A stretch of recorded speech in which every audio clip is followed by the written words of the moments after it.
বেশি বেলা দিচ্ছে বড় ভাই।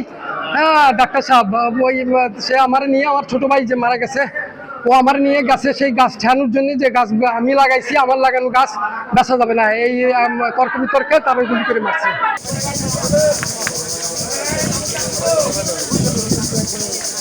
হসপিটালে এসে দেখি যে সে মারা গেছে। আপনার বিগত 4-5 বছর ধরে ওনাদের সাথে পারিবারিকভাবে গ্যাঞ্জাম, ওরা মামলাও চলে। উনি এমপি ক্যান্ডিডেট ছিলেন, যে মারছে, স্বতন্ত্র নির্বাচন করেন এবার। উনি অনেক আগে থেকেই হুমকি ধামকি, মেরে ফেলবে, এই করবে সে করবে। আজকে সকালবেলা ফজরের নামাজ পড়ার পরে, কোরআন পড়ে যখন উনি বাইরে যায়, তখন ওনাকে গুলি করে।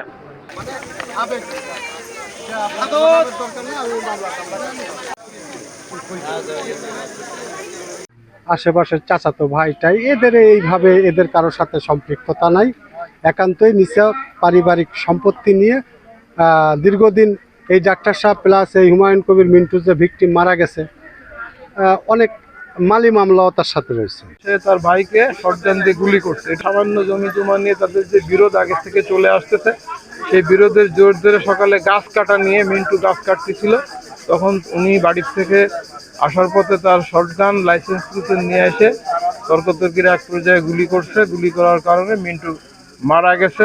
সবাইকে অনুরোধ করছি, এই ভাই এই ধরনের বা বাপ ছেলে বা চাচা ভাতিজার সাথে এই ধরনের খুন যেন আর না আসে।